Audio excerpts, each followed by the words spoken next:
Veterans Voices on KX News. He now makes a living educating young people in the capital city. But Paul Hammers was in some very different places 20 and even 30 years ago. In our final Veterans Voices, KX News' Joel Porter explains how Hammers jumped out of a plane many times, but found a soft landing back in North Dakota. We were coming back from Desert Storm. We were in Bangor, Maine, and a bunch of people were there cheering us on, and I just punched a guy in the face. And we thought we were tough, you know. You could say Paul Hammers is a different man now. When I was in the military, you wouldn't want to know me. I mean, I worked so hard and played so hard, and I was mean to everybody that wasn't beside me proving themselves every day. But in other ways, he's still the same. I'm so easygoing at many things, but the things that I demand, I'm very demanding. Anyway, today we're going to continue with our presentations. Hammers is now a teacher at Horizon Middle School. I know it's hard for us to remember all of that, but a far cry from where he thought he would end up. I wanted to be a soldier my whole life, right? And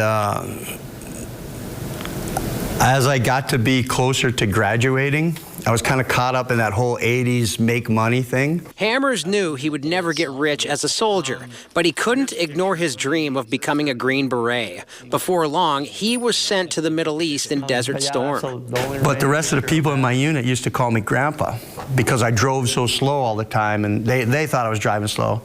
But I told them, hey man, my Humvee was the biggest pile of junk in the unit, and I worked to get it running. I inherited this piece of junk, and the whole time, mine has never broke down. It was the only Humvee that never broke down while we were over there for 7 months. Hammers served in a target acquisition unit for the 35th Signal Brigade. We were out in the middle of nowhere, about 350 miles from any supply depots. So the supply sergeant and I would be driving all over Saudi Arabia. And we acquired a lot of equipment that we needed. I think I could tell this story now. But so if you're the guinea pig and you're the first one to get up here. He remains brutally honest, but Hammers' military service took him around the world, jumping out of planes and going to places like South Korea and Germany. Ultimately, he was injured and medically retired, which meant he did not get his Green Beret, but he did get his Jumpmaster wings. Call them blood wings because they're filled in blood, you know. They'd put them on your uniform.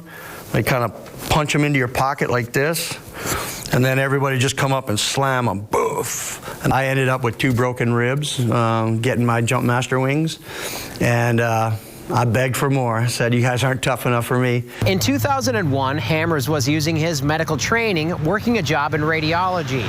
Then, the morning of September 11th happened, and Hammers, who also spent some time in military intelligence, found himself surrounded by coworkers as he was explaining the circumstances of the New York City terror attacks.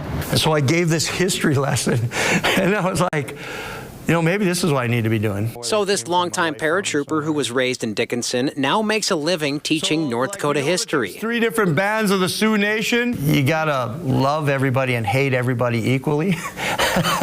Hammers admits teaching middle school is not an easy job, which is fitting since he's not an easy man. Make sure you turn it into Google Classroom, okay? In Bismarck, Joel Porter for KX News. Aside from working as a teacher, Hammers is also a municipal judge for the town of Napoleon.